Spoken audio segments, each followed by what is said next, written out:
तो उन्होंने अपनी जीतने वाली सीट अवध ओझा को दी है। हम तो इलेक्शन लड़ेंगे, कभी नहीं जीतेंगे, मुझे पता है, मैं भगवान का श्राप हूँ। थोड़ी सी शर्म बची है तुम लोगों के अंदर तो डूब मरो चुल्लू भर पानी। प्रवेश वर्मा और रमेश बिधूड़ी, उन दोनों को इस बार एमएलए के लिए लड़ा दिया। जब वो दोनों हार जाएं तो काउंसलर का चुनाव जरूर लड़ाएं।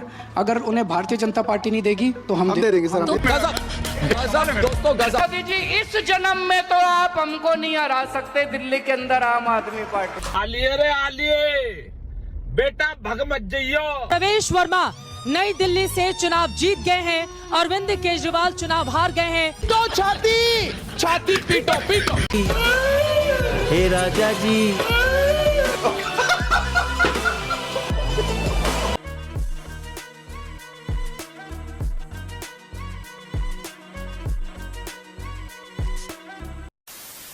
नमस्कार दोस्तों, स्वागत है आप सभी का। आप देख रहे हैं डिबेट शो। दोस्तों, दिल्ली चुनाव से पहले एक प्रोग्राम में अरविंद केजरीवाल, मनीष सिसोदिया और सौरभ भारद्वाज बैठे थे और तीनों की बकैती चल रही थी, जिसमें अरविंद केजरीवाल ने प्रवेश वर्मा को लेकर कहा था कि प्रवेश वर्मा को एमपी की टिकट बीजेपी ने नहीं दी, अब एमएलए की टिकट मिली है तो उसमें मैं हरा दूंगा और प्रवेश वर्मा को हराने के बाद हम आम आदमी पार्टी में लेके किसी छोटे मोटे पद पे टिकट देके चुनाव लड़ाएंगे। दोस्तों, इस वीडियो का आज देखने का अलग ही आनंद है, क्योंकि उसी प्रवेश वर्मा ने अरविंद केजरीवाल को उसकी सीट पे हरा दिया है, जिसकी इस प्रोग्राम में मजाक बनाई जा रही थी। तो दोस्तों, वीडियो देखते हैं कुछ फनी मीम्स के साथ। दोस्तों, वीडियो बहुत मजेदार होने वाली है, आप सुनो अंत तक जरूर देखना। अगर आप चैनल पे पहली बार आए हैं या चैनल को अभी तक सब्सक्राइब नहीं किया है तो चैनल को सब्सक्राइब जरूर कर लेना। चलिए दोस्तों, मेन वीडियो स्टार्ट करते हैं। चलो भाई।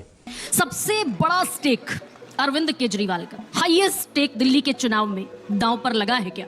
वो टैग जो आम आदमी का था, जो देश के करोड़ों लाखों लोगों ने आम आदमी की टोपी पहनी थी, झोले पर, ऑटो रिक्शाज पर, सब जगह एक आम आदमी छपवा दिया गया था और उसके पीछे अरविंद केजरीवाल एक नायक के तौर पर था। मेरा कुछ भी स्टेक पे नहीं है। किसी ने पूछा कि केजरीवाल जी आप हार गए तो क्या होगा? वैसे तो हार नहीं रहे लेकिन अगर हार गए तो इनके बच्चों की 18 लाख बच्चों की शिक्षा का क्या होगा? जो बड़ी मुश्किल से दिल्ली में स्कूल ठीक किए हम लोगों ने, उनका क्या होगा? मुझे चिंता है अगर हम हार गए तो दिल्ली के लोगों का इलाज का क्या होगा? वो इलाज कराने कहाँ जाएंगे?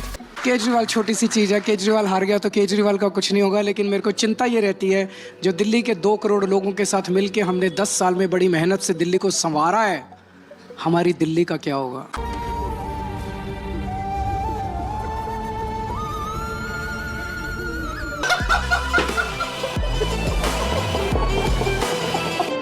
दिल्ली की जनता अगर 2020 का आपका वो वादा याद करे कि मैं सारे लोगों को यमुना में डुबकी लगवा दूंगा, अगर 2025 तक ऐसा नहीं हुआ तो दिल्ली के लोग मुझे वोट ना दें, ये भी एक वादा था। मैंने कहा था, मैं मानता हूँ, और आज आपके चैनल पे मैं दिल्ली के लोगों को कहना चाहता हूँ, मैं अपना एक एक वादा याद रखता हूँ, मैं जो बोलता हूँ वो करता हूँ। मैंने कहा था दिल्ली की सड़कों को यूरोपियन स्टैंडर्ड का बना दूंगा। मैंने कहा था हर घर में पीने का पानी सीधे टूटी से 24 घंटे आएगा, ऐसा इंतजाम कर दूंगा। और मैंने कहा था यमुना साफ कर दूंगा। मैं तीनों वादे पूरे नहीं कर पाया। अगले 5 साल में ये तीनों वादे मेरे दिल के बहुत करीब हैं। जो दिल्ली का मैंने सपना देखा है, उस सपने का एक हिस्सा है कि यमुना साफ होनी चाहिए, दिल्ली की सड़कें अलग लेवल की होनी चाहिए। आप बहुत निर्लज हैं। मनीष जी, पटपतगंज जो आपकी विधानसभा थी, जिसे आपने सींचा, तकरीबन 3 बार आप वहां से चुनाव लड़े और तीनों बार उस जनता ने आपको जिताया, इस दफा क्यों छोड़ दिया आपने?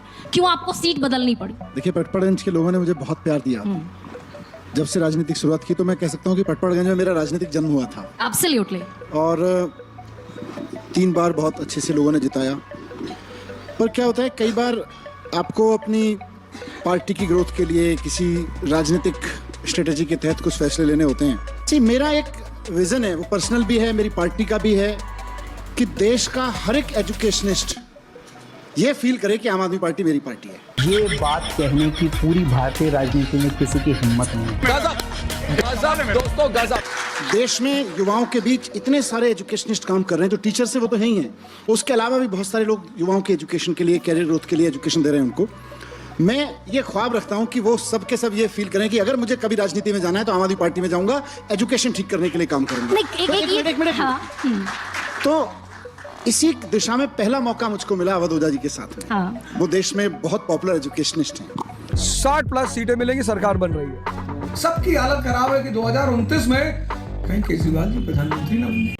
उनसे मैंने बात की, उन्होंने कहा कि भाई राजनीति मतलब हर आदमी इस तरह से सोचता है राजनीति में आए कि ना आए कि। उन्होंने पूछा भाई अगर मुझे चुनाव लड़ाओगे तो कहाँ से लड़ाओगे? तो ऑब्वियसली मेरे जैसा आदमी जो पार्टी में रहता है, तुम कहते हैं अरे सर आप बताइए ना कहाँ से लड़ेंगे, दिल्ली में जहाँ से भी लड़ना है लड़ लेंगे, लड़ा देंगे, मेरी सीट ले लो। तो उन्होंने कहा, उनका एक लॉजिक था कि मैं पटपड़गंज में रहा हूँ शुरू में, तो मैं क्या आप मुझे पटपड़गंज से लड़ा देंगे? अब क्योंकि मैंने तो कहा था कि कहीं से भी लड़ा देंगे और मुझे एक पोजीशन लेनी है कि भाई आपका स्वागत है, तो मैंने कहा आ जाइए पटपड़गंज से लड़ लीजिए। अब वो तैयार हैं, पटपड़गंज से लड़ रहे हैं। मैं अपने आप को लकी समझता हूँ कि पूरी दिल्ली के लोगों ने इतना प्यार दिया है और कार्यकर्ताओं ने और सभी नेताओं ने मुझे कम से कम 10-12 MLAs ने जब उन्होंने सुना, उन्होंने कहा कि आप यहाँ से आ जाइए, यहाँ से आ जाइए, जंगपुरा से अलग अलग सीटों से। अलग-अलग सीटों तो से, हाँ। मैंने कहा ठीक है मैं जंगपुरा से आ जाता हूँ, मैं जंगपुरा चुन लिया। लेकिन क्या ये फियर फैक्टर भी था क्या मनीष जी कि मात्र जब 3,500 वोटों की जीत रह गई? जब इन्होंने अवध ओझा जी को पटपड़गंज ऑफर की थी, पार्टी इंटरनल सर्वे कराती है, मनीष जी के जेल जाने के बाद पटपड़गंज में इनको लेके जबरदस्त सिंपैथी थी और पटपड़गंज हम भारी मतों से जीत रहे थे, तो उन्होंने अपनी जीतने वाली सीट अवध ओझा को दी है। हम तो इलेक्शन लड़ेंगे, कभी नहीं जीतेंगे, मुझे पता है। मैं भगवान का श्राप हूं। मैं आपको एक एग्जांपल दूंगा और आप कहोगे कि बेनिफिशियरी क्लास जो है ना, हाँ। वो बिल्कुल कूद रहा है। मेरी बात सुनिए, हाँ। एक हफ्ते पहले सर मैं जमरूदपुर गांव में गया, तो मैं ऐसी मीटिंग ले रहा था, तो एक आंटी खड़ी हुई, कह रही बेटा मैंने तो पूरी प्लानिंग कर रखी है। मैंने कहा जी क्या करोगी? तो बोली 1,000 के 2 सूट लाऊंगी चांदनी चौक से और 100 रुपए के खाऊंगी गोलगप्पे। तो सुनिए, बस में फ्री राइड है। सुनिए, बस तो में किसी free ने ride पूछा है। उससे कि भाई 1,000 के 2 सूट हो गए, 2,000, 100 रुपए के गोलगप्पे खा लिए, किराया? कह रहे किराया तो पहले ही फ्री है। तो लोगों ने फिर वो आगे बोली कभी कनॉट प्लेस में जाके टिक्की खाऊंगी, कभी इंडिया गेट पे जाके कुल्फी खाऊंगी, केजरीवाल भाई है मेरा, पैसे भेजेगा, खूब बस में घूमेंगे। थोड़ी सी शर्म बची है तुम लोगों के अंदर तो डूब मरो चुल्लू भर पानी। हिंदुत्व का जो प्लैंक है ये बीजेपी का सबसे स्ट्रांग होल्ड है। बीजेपी हिंदुत्व को राजनीति के लिए इस्तेमाल करती है। हम हिंदुत्व को अपने भगवान से अपना रिश्ता मानते हैं। मैं हिंदू हूँ, अपने धर्म को मानता हूँ, मंदिर जाता हूँ, हनुमान जी को मानता हूँ, शिव जी को मानता हूँ। समय समय पे मैं जब जेल से छूटा, मैं वैष्णो देवी, माता वैष्णो देवी के दर्शन करने गया, मैं तिरुपति बालाजी दर्शन करने गया, मैं 2 हफ्ते पहले सालासर दर्शन करने गया। ये मेरा, मैं आके दिखावा नहीं करता। बाबरी मस्जिद का ध्वंस हुआ तो मैंने नानी से पूछा, नानी अब तो आप बड़े खुश हो गए, अब तो आपके भगवान राम का मंदिर बनेगा? कहती है ना बेटा, मेरा राम किसी की मस्जिद तोड़ के ऐसे मंदिर में नहीं बस सकता। गजब टोपीबाज आदमी हो। देखिए, मैं इंजीनियर हूँ, पहले भी इंजीनियर था, आज भी इंजीनियर हूँ, भविष्य में भी इंजीनियर रहूँगा। मेरे को इंजीनियरिंग करनी आती है, बदकिस्मती से राजनीति सीख ही नहीं पाया मैं, मुझे पॉलिटिक्स करनी नहीं आती। लेकिन आप तो बड़े बड़े राजनेताओं से आगे निकल। इंजीनियर होने के नाते मेरे को पता था बिजली कैसे देनी है 24 घंटे। मैं इंजीनियर हूँ, मेरे को ये पता है पानी कैसे देना है 24 घंटे। आप मेरे से पूछो कैसे दोगे पानी, मैं अभी सारा फार्मूला बताऊंगा। लेकिन ये बीजेपी ने ये कहा, आपको इस पे क्या कहना है? कांग्रेस ने ये, अरे कहने दो ना यार। अच्छा, आपको पॉलिटिक्स बिल्कुल नहीं आती? मेरे को बिल्कुल नहीं आती। तो मैं इंजीनियर हूँ, एक मेरे पास टीम बहुत अच्छी है, ये भी पढ़ा लिखा है, ये बहुत ज्यादा पढ़ा लिखा है, वो अतिशी और भी ज्यादा पढ़ी लिखी है, Absolutely. राघव चड्ढा और भी ज्यादा पढ़ा लिखा है। तो इस ये बार सारी जो टीम है हमारी, हम सारे मिलके काम करना आता है। आप बहुत निर्लज हैं। तो मैं जब जेल से आया, जनता कहती केजरीवाल भ्रष्टाचारी है। मैं जनता के बीच में गया, पदयात्राएं करनी चालू की, जनता मुझे गले लगाती थी, बुजुर्ग माताएं रोती थी मेरे को गले लगा लगा के कि जब तू जेल गया था हमने मन्नत मांगी थी तेरे लिए, हम बहुत रोए थे। तो उन्हीं में से एक महिला, एक मिनट, तो इसीलिए जनता जो है वो, आप ये सोचो कि आप बड़े शातिर हो, जनता समझ नहीं रही है, जनता सब समझ रही है। अगर इन लोगों को हम पसंद होंगे तो हमें वोट दे देंगे, अगर इन लोगों को लगेगा नहीं भाई स्कूल नहीं चाहिए, अस्पताल नहीं चाहिए, गाली गलौज चाहिए, 8 तारीख को मुझे लगा अगर जनता मेरे को भ्रष्टाचारी मानती है तो मैं इस सीट पे कभी नहीं बैठूंगा। मैंने इस्तीफ़ा दे दिया। मैंने कहा भाई अगर आप मेरे को ईमानदार मानते हो तो मेरे को वोट देना, अगर आप बेईमान मानते हो तो वोट मत देना। अगर वोट दे के दोबारा जिताओगे तो मैं इस कुर्सी पे बैठूंगा ये सोच के भाई तुम मेरे को ईमानदार मानते हो। जेल जाऊंगा कि नहीं जाऊंगा ये आपके हाथ में है, और अगर आपने कमल का बटन दबाया तो मुझे दोबारा जेल जाना पड़ेगा, और अगर झाड़ू दबाओगे तो आपके बीच में रहूंगा। अगर आपने कमल का बटन दबा दिया तो मेरे को जेल जाना पड़ेगा।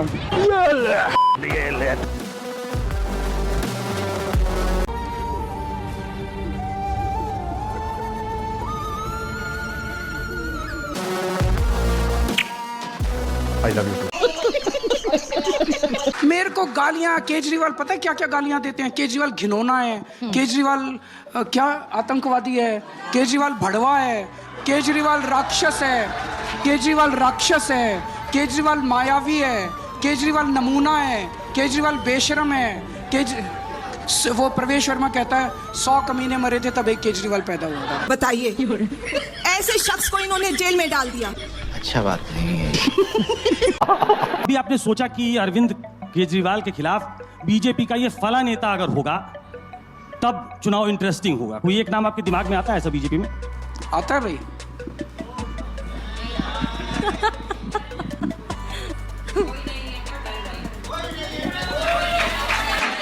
दिल्ली सीट थोड़ी सी ट्रिकी है ना, बिल्कुल ईमानदारी से बताइए। ईमानदारी से, बहुत ईमानदारी से। संदीप से दीक्षित है और मेरी केवल यही भारतीय जनता पार्टी से गुजारिश है, उनके 2 सांसद थे, उनकी टिकट काट दी उन्होंने, प्रवेश वर्मा और रमेश बिधूड़ी।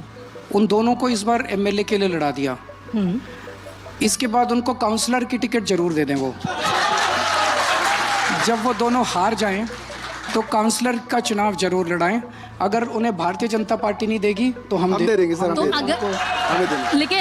लेकिन प्रवेश वर्मा तो कह रहे हैं कि उन्होंने तो लिख कर दे दिया बाकायदा आपके स्टाइल में कि 20,000 वोटों से आप हारेंगे इस बार। कहने दीजिए उनको, जिताने वाले भी यही हैं, हराने वाले भी यही हैं। तो आप काउंसलर का टिकट देंगे?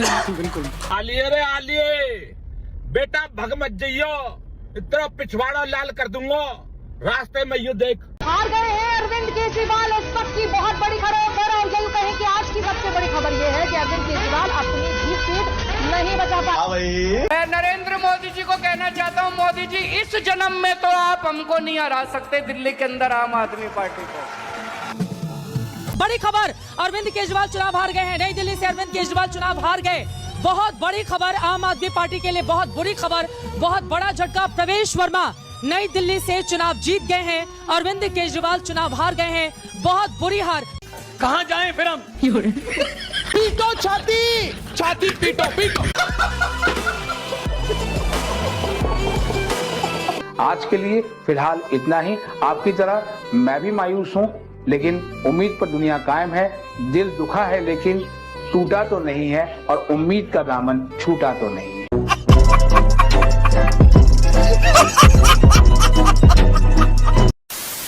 तो दोस्तों इस वीडियो में इतना ही है। अगर आपने वीडियो अंत तक देखी है तो उम्मीद करता हूँ आपको वीडियो पसंद आई होगी। वीडियो के बारे में आपकी जो भी कोई राय है कमेंट्स करके जरूर बताएं। वीडियो को अंत तक देखने के लिए आप सभी का बहुत बहुत धन्यवाद। ऐसी ही मजेदार वीडियो देखने के लिए चैनल को सब्सक्राइब करना बिल्कुल ना भूलें। चलिए दोस्तों, मिलते हैं वो जल्द अगली वीडियो में। तब तक के लिए जय हिंद, वंदे मातरम।